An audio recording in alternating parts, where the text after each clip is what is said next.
They have denied people equal time.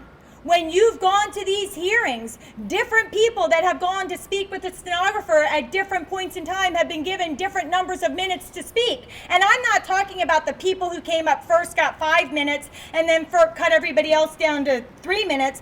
I'm talking about, for example, in Bethlehem, where testifier number 11 had 5 minutes, number 12 had 2 minutes, number 15 had 5 minutes, number 16 had 3 minutes, number 22 had 5 minutes, number 23 had 3 minutes, and number 23 who had 3 minutes overheard number 22 who had 5 minutes. The 22 who had 5 minutes was pro-pipeline, 23 who had 3 minutes was anti-pipeline.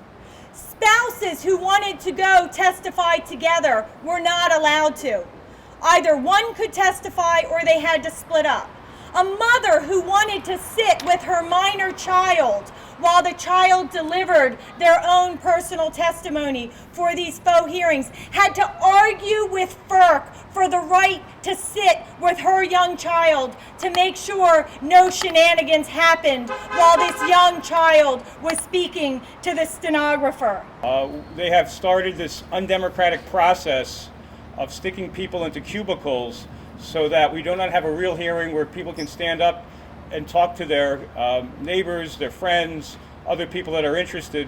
So what FERC is trying to do is shuttle everybody off into these little booths so that it can intimidate you, so that you don't feel comfortable in speaking your mind, instead of being in a large room or hall like hearings have been done for 40 plus years since NEPA has been passed. And the reason we believe they're doing it is because they're not up to any good and they're trying to push this pipeline through, and it's our job to stop it. But they still are not listening. So we're going to keep up the pressure. We're going to keep up the fight, because we know better than anyone else what this pipeline is going to do to our environment. And they've got to prove to us that they have conducted a valid environmental impact study. And we know they have not done that. They have not indicated to us what this pipeline is going to do to our water, our air, and our land, and to our children.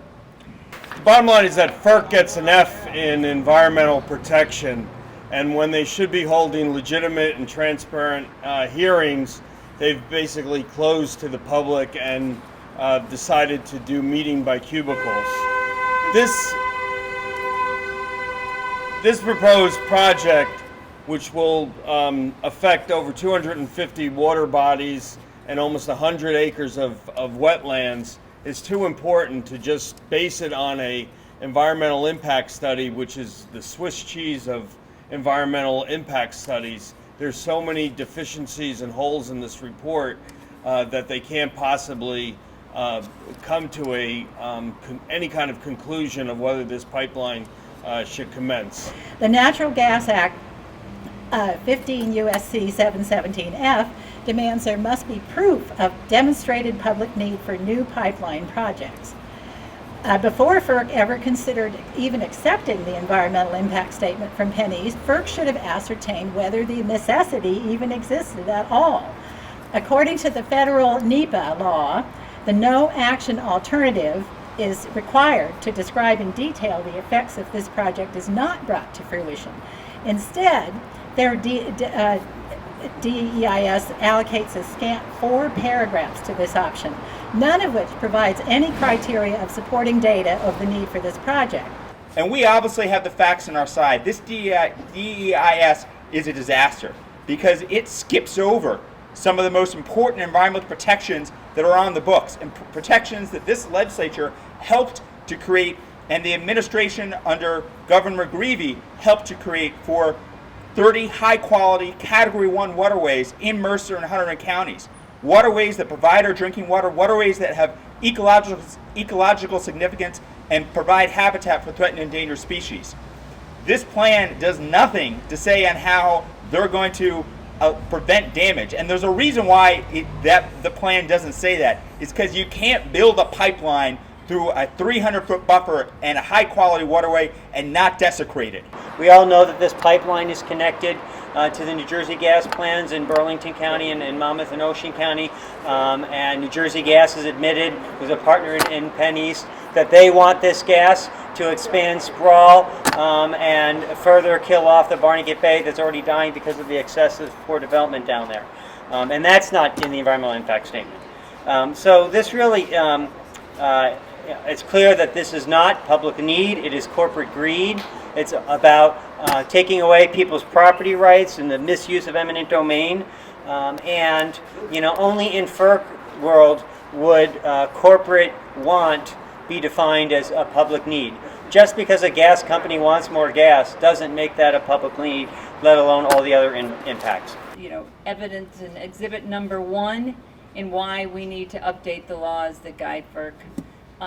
It's deficient in terms of comment period. I'm sure everybody's already spoken about that. It's ridiculous that we have, you know, just a month and a half to comment on a 1,200-page document, and it was introduced in the dog days of summer, when everybody out here has plenty of other things they need to be doing, and it's deficient in so many ways.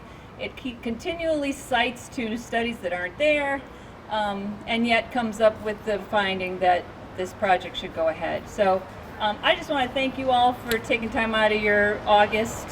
As you know, if you weren't available this exact week, you weren't allowed to come comment at one of these things. So let's do our job down there, and I think there are going to be plenty of people there. We'll make our voices heard, and hopefully we can get this statement withdrawn. So.